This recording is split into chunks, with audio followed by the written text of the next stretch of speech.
नमस्कार दोस्तों, recently Japan के अंदर लगभग 155 अर्थक्वेक और लगातार आ ही रहे हैं। आने वाले समय में आंकड़ा बढ़ेगा। जिस समय में ये वीडियो बना रहा हूं उस समय तक लगभग 155 अर्थक्वेक एक दिन के अंदर अंदर जापान के अंदर आए, जिसकी वजह से 13 लोगों की मृत्यु हुई है। इस तरीके की वीडियो जो है वो सोशल मीडिया के ऊपर वायरल हुई है।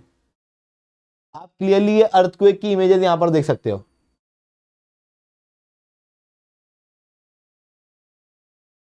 ये समुद्र के अंदर उथल पुथल देखने को मिल रही है कैनाल वगैरह के अंदर जापान में।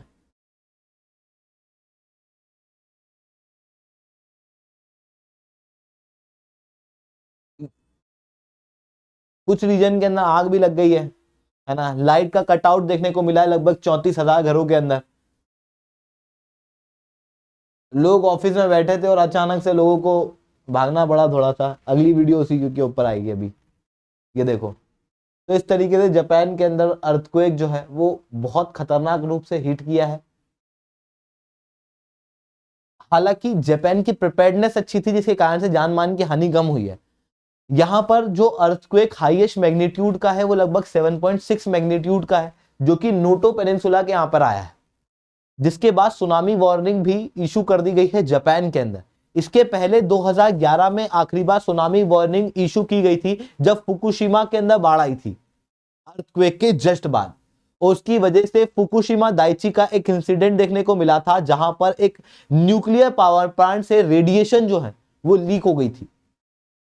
अभी भी ऐसा ही खतरा मंडराता हुआ पैसिफिक ओशन के इस रीजन में दिखाई दे रहा है, क्योंकि सुनामी की वार्निंग इस बार केवल जापान ने नहीं बल्कि नॉर्थ कोरिया, साउथ कोरिया और यहां पर ये रशिया दिखाई दे रहा है। रशिया के द्वारा भी इशू कर दी गई है, जिसके बाद कोस्टल रीजन को खाली करा दिया गया है। दोस्तों, इस सेशन के अंदर डिस्कस करेंगे कि क्यों हर बार जापान में इतने अर्थक्वेक क्यों आते हैं, कैसे जापान अपने आप को इन अर्थक्वेक से बचाता है और भारत जापान से क्या सीख सकता है। इन सारी चीजों को डिस्कस करेंगे। बट उसके पहले आप लोग मेरे साथ में SRC10 टेलीग्राम ग्रुप के ऊपर जुड़ सकते हो। मेरे क्लास की अपडेट, पीपीटी, पीडीएफ सब कुछ आपको यहाँ पे मिल जाती है। इसके अलावा दोस्तों, यूपीएससी सीएससी की तैयारी करना है, इंडिया के टॉप एजुकेटर से पढ़ना है ऑफलाइन क्लासेस के अंदर, तो अनअकैडमी ने अपने ऑफलाइन सेंटर खोल दिए हैं। 30 जनवरी से मुखर्जी नगर के अंदर, 27 जनवरी से करोल बाग के अंदर और 4 जनवरी से प्रयागराज के अंदर हमारी बैचेस जो है वो शुरू होने वाली है। अगर आप चाहते हो 2025 का फाउंडेशन बैच को अटेंड करना, आप कर सकते हो। अगर आप 2024 के स्टूडेंट हो, चिंता मत करो, आपके लिए प्रीलिम्स का क्रैश कोर्स और सीसेट का एक अलग कोर्स ऑलरेडी लॉन्च कर दिया गया है। उस बैच के अंदर आप ऑफलाइन जाके जुड़ सकते हो। अगर आपको ऑफलाइन क्लासेस के अंदर जुड़ना है तो नीचे मैंने एक काउंसलिंग फॉर्म दिया है, उस काउंसलिंग फॉर्म को फिल आउट कर देना। उसके बेनिफिट क्या होंगे, जैसे ही आप काउंसलिंग फॉर्म भरोगे उसके बाद हमारी टीम आपको रीच आउट करेगी और आपको हर चीज के बारे में बता देगी जो आपको इन बैचेस के अंदर मिलेगा, ताकि आप एक इन्फॉर्म डिसीजन ले पाओ। दूसरा, कि अभी तक कहीं भी ये नहीं होता कि आपको डेमो क्लासेस दी जाए, पर अगर आपने वो जो नीचे काउंसलिंग फॉर्म दिया है वो भरा होगा तो आपको अनअकैडमी के अंदर डेमो क्लासेस भी मिलेंगी, ताकि आपको पता लगे कि किस लेवल का पढ़ाई की जा रही है। और आपको जब पहले इस्तेमाल करें फिर विश्वास करें वाला मामला ही यहां पर देखने को मिल जाएगा। इतना ही नहीं, आपको करंट अफेयर्स की मैगजीन दी जाएगी और कुछ गुडीज दिए जाएंगे अगर आप नीचे वो काउंसलिंग फॉर्म भरते हो तो नीचे वो काउंसलिंग फॉर्म जरूर से भर देना अगर आप अनअकैडमी के ऊपर सब्सक्रिप्शन लेना चाहते हो तो। चलिए दोस्तों, अब समझने का प्रयास करते हैं क्यों जापान है। देखो, अर्थक्वेक क्यों जापान में आता है उसको समझने के पहले समझो कि अर्थक्वेक आता क्यों है। देखो, धरती के अंदर जैसे जैसे जाएंगे तो क्या होगा, गर्मी बढ़ेगी, तापमान बढ़ेगा। धरती के अंदर आपने सुना भी होगा ना कि जानवर जो है वो हाइबरनेशन के अंदर चले जाते हैं ठंड में अपने आप को बचाने के लिए। क्यों? क्योंकि धरती के अंदर गर्मी है। अब क्या होता है कि जैसे जैसे धरती के अंदर जाते हैं तापमान इतना बढ़ जाता है कि एक जगह ऐसी आती है जहां पर पत्थर ही पिघल जाता है, और जहां पत्थर पिघल जाता है उसी जगह को हम लोग साधारण भाषा के अंदर एस्थेनोस्फेयर कहते हैं, जहां पर हम लोग को मैग्मा देखने को मिलता है। अब मैग्मा जो होता है वो सेमी सॉलिड स्टेट में होता है, मतलब पूरा लिक्विड नहीं है, पूरा सॉलिड नहीं है, थोड़ा शहद जैसा है जो हल्का हल्का मूव कर सकता है। अब यहां पर होता क्या है कि तापमान तो अभी भी अंदर जाने से बढ़ ही रहा है ना, तो आप अभी भी अंदर जाओगे तापमान ज्यादा मिलेगा, मतलब यहां पर तापमान ज्यादा होगा, यहां पे तापमान कम होगा। जहां तापमान कम होता है वहां पर चीजों की डेंसिटी ज्यादा होती है, चीजें भारी होती हैं। जैसे अभी आप ठंड के मौसम में देख रहे हो, हवा ठंडी हो गई, भारी हो गई, नीचे आकर स्टे करने लगी, जिसके कारण से आपको जो बादल ऊपर बनते हुए दिखने चाहिए वो अब जमीन पे दिखते हैं, जिसे हम लोग फॉग कहते हैं। क्यों हुआ ऐसा? क्योंकि हवा भारी हो गई, टेम्परेचर इन्वर्जन देखने को मिल रहा है। ठीक उसी तरीके से यहां पर भी आप समझना कि जो ऊपर वाली मैग्मा है ये भारी है और नीचे वाली मैग्मा जो है वो हल्की है। हल्की मैग्मा ऊपर आना चाहेगी, भारी मैग्मा नीचे जाना चाहिए, जिसके कारण से यहां पर कन्वेक्शनल करंट इस तरीके से चलने लगेंगे। अब आप समझना कि जैसे ये पानी है और इसके ऊपर नाव बैठा दी मैंने, तो ऐसी कंडीशन में अगर पानी इस तरफ बह रहा है तो नाव भी इस तरफ बहेगी। तो यहां देखो आप कि जब मैग्मा यहां पर अंदर मूव कर रहा है तो ऊपर ये जो प्लेट है जिसे हम लोग लिथोस्फेयर कहते हैं, ये लिथोस्फेयर भी इस तरफ मूव करने लगेगा और ये वाली प्लेट इधर जा रही है, जिसके कारण से ये वाला लिथोस्फेयर इधर, ये वाली ये इधर मैग्मा इधर जा रहा है तो इस कारण से ये वाला लिथोस्फेयर इधर, जिसके कारण से ये दोनों प्लेट कन्वर्ज हो रही हैं, ये दोनों प्लेट डाइवर्ज हो रही, कन्वर्जेंस और डाइवर्जेंस देखने को मिलता है। जब ये प्लेट कन्वर्ज करेगी, डाइवर्ज करेगी, ट्रांसफर्स करेगी या मूव करेगी, ऐसी कंडीशन में ये जो प्लेट की बॉर्डर्स है यहां पर ऐसे भूकंप महसूस होता हुआ दिखाई देगा और धरती के ऊपर इस तरीके से प्लेट्स हम लोगों को देखने को मिलती हैं। जहां पर भी प्लेट की बॉर्डर होती है वो अर्थक्वेक प्रोन जोन होता है, मतलब वहां पर बहुत ज्यादा अर्थक्वेक आने की संभावनाएं होती हैं। जैसे भारत के अंदर हिमालयन रीजन, नेपाल के आसपास वाला रीजन, भूटान के आसपास वाला रीजन, यहां पर अर्थक्वेक के आने की संभावनाएं ज्यादा रहती है क्योंकि यूरेशियन प्लेट और इंडियन प्लेट आपस में टकराती है। सिमिलरली जापान के अंदर आप देखो, जापान जो आता है वो सरकम पैसिफिक जोन में आता है, जहां पर ये पैसिफिक प्लेट इधर यूरेशियन प्लेट से टकराती है, जिसके कारण से जापान वाला रीजन अर्थक्वेक प्रोन रीजन, बहुत ज्यादा अर्थक्वेक यहां पर आते हुए हम लोगों को दिखाई देते हैं। इवन इस रीजन के अंदर कई सारे वॉल्केनो वगैरह भी देखने को मिलते हैं। अब अगर आपको और ज्यादा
नियम बने हैं कंस्ट्रक्शन के, उनके लिए लोगों के अंदर अवेयरनेस और प्रिपेयर्डनेस भी फैलाई जाए किस तरीके से अर्थक्वेक आता है तो अपने आप को तैयार रखें, लोगों की कैपेसिटी को डेवलप करो कि देखो स्कूल में ड्रिल कराओ, हॉस्पिटल वगैरह के अंदर लोगों को सिखाओ, ठीक है, वहां पर भी अर्थक्वेक प्रोन रेजिस्टेंट रीजन बनाओ, अलग से टास्क फोर्स बनाओ इन चीजों के लिए, इमरजेंसी रिस्पांस कैपेसिटी ना।